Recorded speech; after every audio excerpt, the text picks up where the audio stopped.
Hello दोस्तों, आज फिर से एक नई कहानी के साथ आपके सामने हाजिर हूँ। तो कहानी थोड़ी सी भी अच्छी लगे और आपको थोड़ी सी भी शिक्षा दे तो कहानी को लाइक ज़रूर कर देना और चैनल को तो आपने सब्सक्राइब कर ही लिया होगा। मेरा नाम सुभाष है। मैं पेशे से एक टेलर हूँ। मेरे जैसा स्मार्ट हैंडसम दर्जी पूरी कॉलोनी में नहीं था, जिसकी वजह से मेरा काम बहुत अच्छा चलता था और मेरे पास ज़्यादातर औरत ही आती थी। कभी कभी वह मुझसे बातें भी कर लेती थी। मैं भी मुस्कुराकर बात कर लेता और ऐसा ज़रूरी भी था। मुझे उनसे काम था तो मैं उनसे लड़ाई झगड़ा भी तो नहीं कर सकता था। वह सब मेरे पास काम से ही आती थी और मुझे भी काम होता था तो मैं अच्छे से बात कर लिया करता था। इसी वजह से मैं पूरे इलाके में मशहूर था कि मैं बहुत ज़्यादा आशिक मिजाज हूँ, जबकि ऐसी कोई बात भी नहीं थी। मेरी बीवी बहुत ज़्यादा खूबसूरत थी। हम दोनों ने लव मैरिज की थी। सारे खानदान से लड़ाई झगड़ा मोल लिया था। अब हम लोग एक फ्लैट में रहते थे। मेरी बीवी का नाम शिवानी था। जब हम लोग दिल्ली में फ्लैट देखने के लिए आए तो मेरी बीवी ने कहा कि उसे सबसे ऊपर वाला फ्लैट चाहिए। मेरा कहना था कि इतनी ऊपर हम लोग कैसे चढ़ेंगे और कैसे उतरेंगे, क्योंकि यह कोई इतनी अच्छी बिल्डिंग भी नहीं थी। यहाँ पर कोई लिफ्ट का सिस्टम भी नहीं था। उसने कहा कि ऊपर वाले फ्लैट में हमें छत भी मिल जाएगी और छत के बहुत फ़ायदे भी होते हैं, इसलिए ऊपर वाला फ्लैट ही मुझे चाहिए।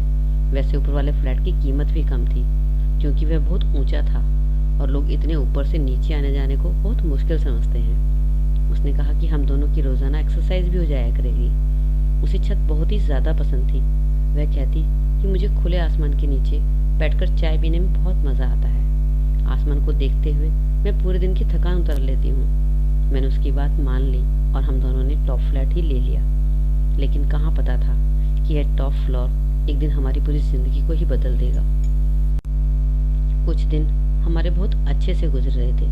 हम दोनों बैठकर छत पर चाय पिया करते थे, खुली हवा में बैठकर आसमान की तरफ देखकर बातें किया करते थे। लेकिन शायद भगवान को कुछ और ही मंजूर था। एक दिन ऐसा हुआ कि वह सीढ़ियों से उतरते हुए गिर गई और उसकी कमर में चोट लग गई। अब डॉक्टर का कहना था कि उसकी कमर से लेकर टांगों तक का हिस्सा सुन्न हो गया है और वह अपने पैरों पर नहीं चल सकती थी। उसे बहुत तेज झटका लगा था। झटके से गिरने की वजह से उसके काफ़ी सारे पार्ट्स का फ्रैक्चर हो गया था। मैंने उसका काफ़ी इलाज कराया, पर ज़्यादा कुछ फ़र्क नहीं पड़ा। अब उसकी सारी जिम्मेदारी मुझ पर आ गई थी। इस बात को 1 साल होने वाला था। मैं उसके सारे काम करता, उसके लिए खाना बनाता था, घर को साफ सफाई भी करता था, पैसे भी कमाता, उसे बाथरूम वगैरह भी खुद ही लेकर जाया करता था। मुझे मेरे रिश्तेदार बहुत तरस भरी नज़रों से देखते थे और यह भी कहते थे कि मैंने पसंद की शादी की है, अपनों का दिल दुखाया है, इसलिए मुझे सज़ा मिली थी। शादी के 1.5 साल बाद ही मेरी बीवी अपाहिज हो गई और अब जब वह सीढ़ियों से गिरी तो वह माँ भी बनने वाली थी। मेरा बच्चा इस दुनिया में आने से पहले ही दुनिया से चला गया। हमारे लिए बहुत बड़ा हादसा था, एक बहुत बड़ा सदमा था। बड़ी मुश्किल में हम फंस गए थे, लेकिन फिर भी बड़ी खुशी से हमने सारे वक्त को गुजारा और अब इस बात को 2 साल हो चुके थे। एक दिन मैं दुकान पर जाने लगा तो मेरी बीवी के काम ही ख़त्म नहीं हो रहे थे। मैं उसे एक बार बाथरूम ले गया। उसने कहा कि उसे फिर से जाना है और उसे ठीक से मुँह हाथ धोने हैं। मैं उसके पास मोबाइल रख कर जाता था, अगर कोई बात हो तो वह मुझे फ़ोन कर सके और मैं आ जाऊँगा। दुकान मेरी ज़्यादा दूर नहीं थी। दोपहर का खाना भी मैं उसके पास रख कर चला जाता था, उसकी आसानी के लिए, ताकि उठकर खा ले, और पानी का इंतज़ाम भी कर जाया करता था। दोपहर में मैं एक चक्कर भी लगाया जाया करता था और फिर उसके बाद दोबारा दुकान पर चला जाता और फिर रात को देर से आता था। वह बेचारी इसी रूटीन के साथ चल रही थी और मेरा साथ भी दे रही थी। उसका मेरे लिए इतना करना ही काफ़ी था। मैं उसे फिर से वॉशरूम ले गया। अब उसने मुझे कुछ और इशारा किया। मैंने कहा कि अब क्या चाहिए तुम्हें? मैं ज़रा गुस्से से बोला था। वह थोड़ी सहम सी गई। उसकी इस इशारे का मतलब यह था कि वह लिपस्टिक लगाना चाहती थी। उसने दोनों होठों पर लिपस्टिक लगाई। मैंने उसे शीशा दिखाया और वह शीशे में देखते हुए लिपस्टिक लगाने लगी। मैंने उसकी तारीफ़ की और कहा कि बहुत खूबसूरत है। कहने लगी, तभी तो आपकी बीवी को नज़र लग गई। मैंने कहा, ऐसा नहीं है, सब कुछ ठीक हो जाएगा। मैं घर के काम भी करता था, पैसे भी कमाता था, लेकिन फिर भी भगवान ने मुझे हिम्मत दी थी। मैंने अपनी बीवी को कभी ताना नहीं दिया। इन 2 साल में मैंने उसके साथ कभी झगड़ा भी नहीं किया था। मैं उसका इलाज भी करवा रहा था। मेरी ज़िंदगी में सब कुछ ठीक था और मैं अपनी दुकान पर चला गया। अभी मुझे दुकान पर आए 1 घंटा ही बीता था, तभी अचानक मेरी दुकान पर एक नई लड़की आई। देखने में वह बहुत ही खूबसूरत और जवान थी। आज से पहले मैंने उसे कभी इस मोहल्ले में देखा ही नहीं था। उसने आते ही कहा कि मेरा नाम सोनिया है, तुम्हारा नाम क्या है? मैंने कहा कि मुझे तो सब दर्जी साहब कहकर बुलाते हैं। तो कहने लगी, हाँ, मैं तुम्हारे काम के बारे में सुनकर ही यहाँ पर आई हूँ। सुना है कि तुम बहुत अच्छे कपड़े सिलते हो, मेरे कपड़े सी दोगे? मैंने कहा क्यों नहीं। उसने कहा कि शादी है परिवार में और मैं शादी में हर 4 घंटे बाद सूट बदलती हूँ। यही मेरी आदत है, क्योंकि मैं सबसे अलग लगना चाहती हूँ। इसलिए मुझे कोई 12-13 सूट सिलवाने हैं 20 दिन के अंदर। क्या तुम सिल दोगे? मैंने कहा कि हाँ, लेकिन अर्जेंट काम के पैसे थोड़े ज़्यादा लगेंगे। उसने कहा कि पैसों की परवाह नहीं करो, जब मैं तुमसे इतने सूट एक साथ सिलवा सकती हूँ तो क्या मेरे पास पैसों की कमी होगी? मैं खुश हो गया कि चलो मुझे एक बड़ा काम मिल गया। वैसे भी काफ़ी समय से मुझे शादी का ऑर्डर नहीं मिला था और ये शादी का सीज़न भी नहीं था, लेकिन कुछ लोग बेमौसम शादी का प्रोग्राम रख लेते हैं। खैर, मुझे क्या था, मैंने उसका ऑर्डर ले लिया। उसने कहा कि वह कल कपड़े भी ले आएगी और नाप भी। मैंने कहा ठीक है। मैंने उसका नाम और नंबर लिख लिया। मैं अपनी दुकान में ही काम कर रहा था। वह अगले दिन आई। उसने मुझे सारे कपड़े दे दिए और समझा दिया कि किस तरह के सूट सिलने हैं, पर उसने कहा कि मुझे एक सूट अर्जेंट चाहिए। मैंने कहा कि मैं इस टाइम अपने घर जाता हूँ, मेरी बीवी बिस्तर पर पड़ी है, उसे देखने के लिए जाना होता है। उसने कहा कि अगर तुम ये सूट अभी सी दोगे तो मैं तुम्हें 500 रुपये एक्स्ट्रा दूंगी। मैं सोचने लगा कि 500 के लिए अगर मैं 1 घंटा लगा दूं तो क्या हो जाएगा। वैसे भी मेरी बीवी अपने घर ही बैठी है, कोई सड़क पर तो बैठी नहीं है। खाना और पानी मैं उसके पास रख कर आया हूँ। 1 घंटे में क्या हो जाएगा? 1 घंटा तो इंसान लेट भी हो जाता है। हाँ, यह अलग बात थी कि जब से मेरी बीवी की ऐसी हालत थी, मैं घर पर हमेशा टाइम पर जाता था, लेकिन मैंने उसका एक सूट सिल दिया। मुझे 1 घंटे से ज़्यादा लग गया। जब मैं वापस घर रात को गया और घर में दाखिल हुआ तो सामने का मंजर देखकर मैं हैरान ही रह गया। मेरी बीवी ज़मीन पर गिरी हुई थी। पानी का गिलास टूटा हुआ था। शायद वह पानी पीने के लिए उठने की कोशिश कर रही थी। जो पानी मैंने उसके पास रखा वह कम था। मैंने उसे उठाया, उसका मुंह साफ किया। उसको थोड़ी सी चोट भी लग गई थी। मैंने उसमें पट्टी बांधी। मैं उसकी तरफ तरस भरी नज़रों से देख रहा था। मैंने उसके पास फ़ोन तो रखा था, लेकिन फ़ोन की शायद बैटरी ख़त्म हो गई थी, इसलिए वह मुझे फ़ोन भी नहीं कर पाई।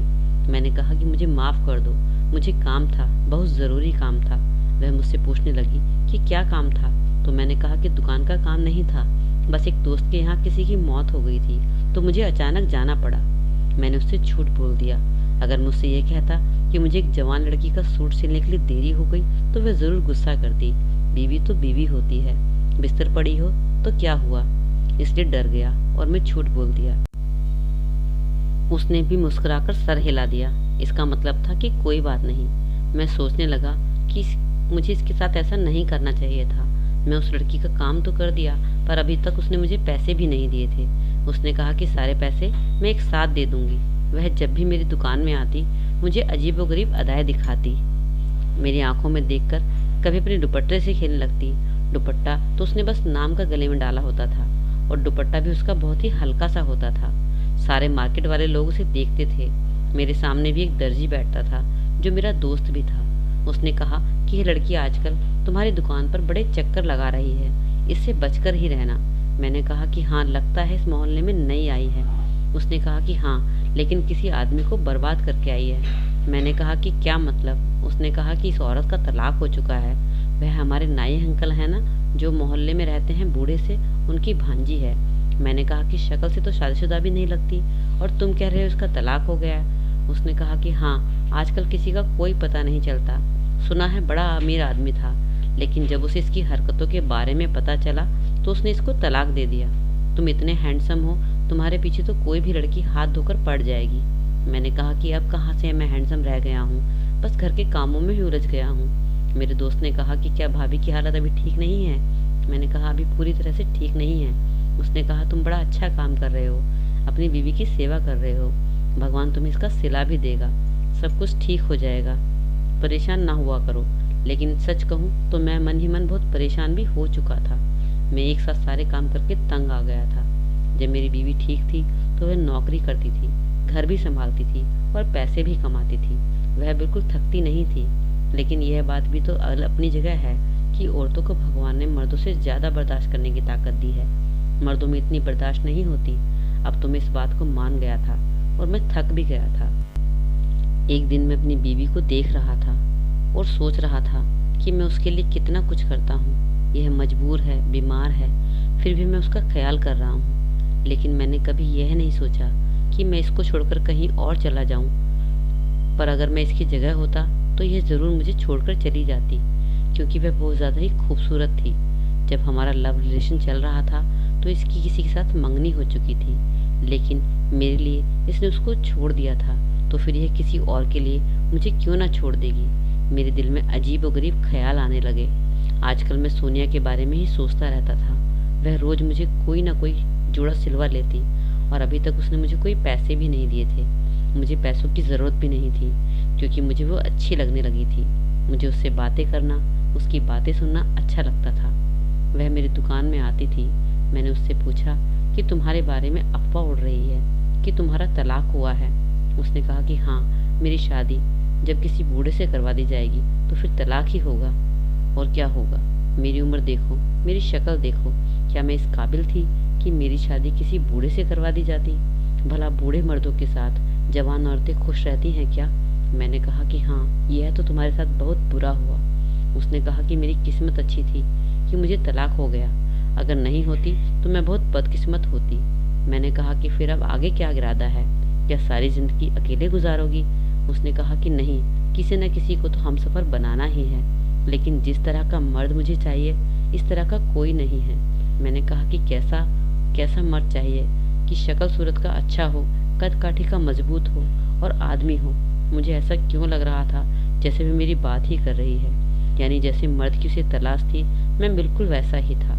उसने मुझ पर डोरे डालने शुरू कर दिए और मैं उसके जाल में फंसता गया। यह भूल गया कि इससे पहले भी मैंने कुछ कच्चे धागों को बांध रखा है। वो कच्चे धागे मेरी मोहब्बत के थे, वह मोहब्बत जो मैं शिवानी से करता था। कहते हैं कि मोहब्बत का धागा एक ही वक्त में बड़ा कमज़ोर और बड़ा मजबूत हो जाता है। मजबूत इतना कि ज़माने वाले मिलकर भी उसे तोड़ने की कोशिश करें तो टूटता नहीं, लेकिन कमज़ोर इतना कि कभी कभी एक छोटी सी बात पर ही टूट जाता है। मैं अब जब भी घर आता तो मुझे मेरी बीवी पर गुस्सा आता था। मुझे वह बहुत बुरी लगने लगी थी। मैं उसकी फरमाइशों से तंग आ गया था। एक दिन मोहल्ले वाली औरत आई तो कुछ खाने पीने की चीज़ लेकर आई थी। मैंने कहा कि आप लोग ऊपर क्यों नहीं आते? उसने कहा कि अब आपके ऊपर वाले फ्लोर पर कौन चढ़े? आपकी बीवी तो सीढ़ियों से गिरकर ही इस हाल तक पहुंच गई। मैंने कहा कि उसके लिए दुआ करें, भगवान करे वह एक दिन ठीक हो जाए। कहने लगी, ऐसे लोग ठीक नहीं होते। मेरी एक बहन के साथ भी यही हुआ था। 18 साल बिस्तर पर पड़ी रही और उसके बाद मैंने कहा, क्या उसके बाद वह ठीक हो गई? उसने कहा कि नहीं, वह उसके बाद इस दुनिया से ही चली गई। मैं यह सुनकर और ज़्यादा मायूस हो गया। क्या आप मेरी सारी ज़िंदगी अपनी बीमार बीवी की सेवा करते ही गुजार दूंगा? वाकई उसको दूसरा साल हो चुका था, लेकिन अभी तक बिल्कुल भी ठीक नहीं हुई। डॉक्टर ने भी उसकी कोई अच्छी खबर नहीं सुनाई थी। मैं उसे हर महीने डॉक्टर के पास ले जाया करता था और इसी दौरान एक दिन मुझे सोनिया ने अपने दिल की बात भी कह दी। उसने कहा कि मैं तुम्हें पसंद करती हूँ और तुमसे शादी करना चाहती हूँ। मैं उसे अपनी बीवी के बारे में तो पहले ही सब कुछ बता चुका था। मैंने उसे अपनी बीवी की तस्वीर भी दिखाई। तब उसने कहा था कि वह बहुत खूबसूरत है।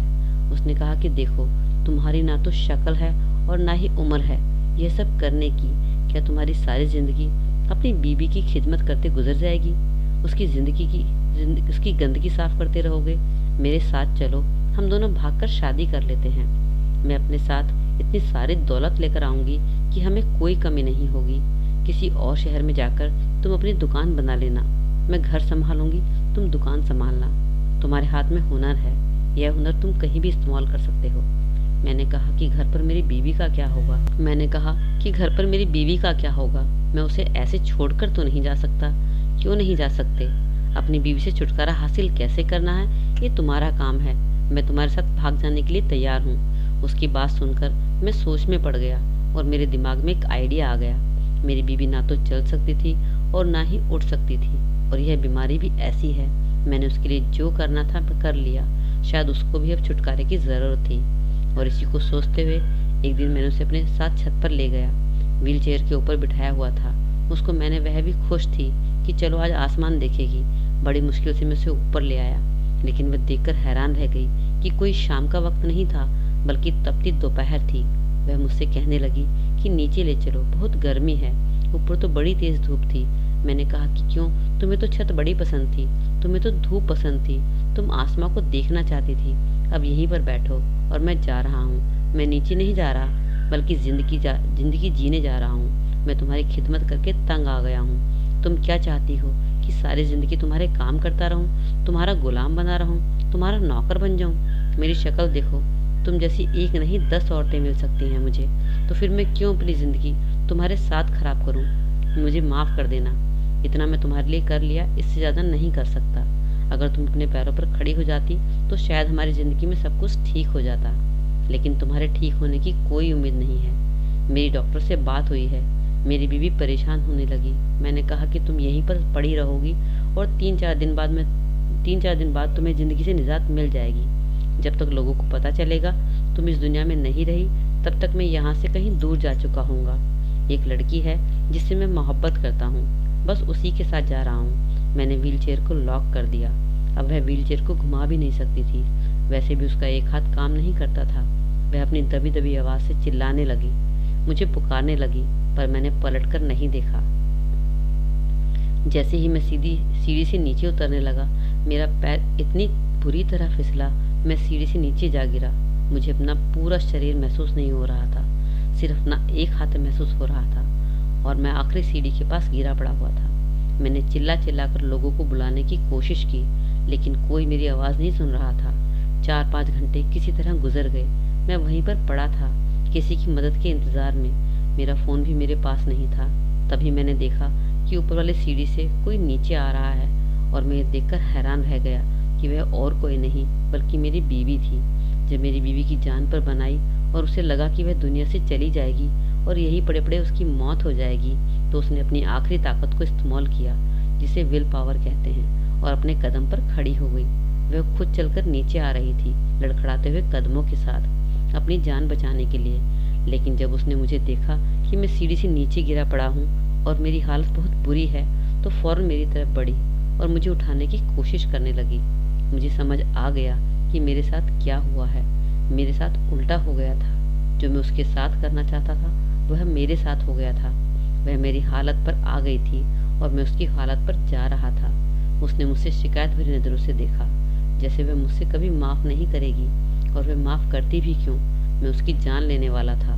वह वहाँ से चली गई। मैं उसे बुलाता रहा, चिल्लाता रहा, शिवानी मेरी मदद करो, मेरी मदद करो, लेकिन वह वहाँ से ऐसे गई जैसे पलटकर नहीं देखेगी। और थोड़ी देर के बाद एम्बुलेंस आ गई। शायद शिवानी ने ही उनको फ़ोन किया था। वह मेरी जैसी बेरहम नहीं थी। वह चाहती तो मुझे वहाँ छोड़कर हमेशा के लिए जा सकती थी, लेकिन उसने उन लोगों को बुलाया था। वह लोग मुझे डॉक्टर के पास लेकर गए। डॉक्टर ने कहा कि मेरा आधा शरीर सुन्न हो गया है और एक हाथ भी, यानी अब तो ना मैं काम कर सकता था और ना ही उठकर चल सकता था। अब मेरी बीवी ने भी मेरा ख्याल रखना शुरू कर दिया, जैसे मैं उसका ख्याल रखता था। वह मुझसे कोई बात नहीं करती थी। मैं उससे माफ़ी मांगता रहता, पर वह बोलती नहीं थी और वह दिन रात मेरा ख्याल रखती थी। वह फिर से नौकरी भी करने लगी और मैं आज भी हैरान हूँ कि कैसे एक पल में हम दोनों की ज़िंदगी कैसे पलट गई। मुझे अपने लिए बहुत पछतावा था, अपने किए पर बहुत पछतावा था। मैंने अपनी पत्नी के साथ बेवफाई की थी, जो किसी भी हाल में ठीक नहीं थी। हमें हमेशा किसी भी हाल में अपने हमसफ़र के साथ वफादार रहना चाहिए। क्या पता कल किसकी हालत कैसी हो। मेरी पत्नी ने मुझे अभी तक माफ़ नहीं किया है। वह बस एक अपना फ़र्ज़ निभा रही है। तो दोस्तों, आप ही बताइए, क्या मेरी बीवी को मुझे माफ़ कर देना चाहिए या नहीं? तो दोस्तों, आज की कहानी आपको कैसी लगी ज़रूर कमेंट सेक्शन में बताइएगा, और अच्छी लगी तो लाइक कर दीजिए। मेरा थोड़ा सा गला ख़राब है तो मैं थोड़ा सा अटक गई हूँ, उसके लिए माफ़ी चाहूँगी। चलिए फिर मिलते हैं अगली कहानी में एक नई वीडियो में। तब तक के लिए अपना ख्याल रखें। Bye bye.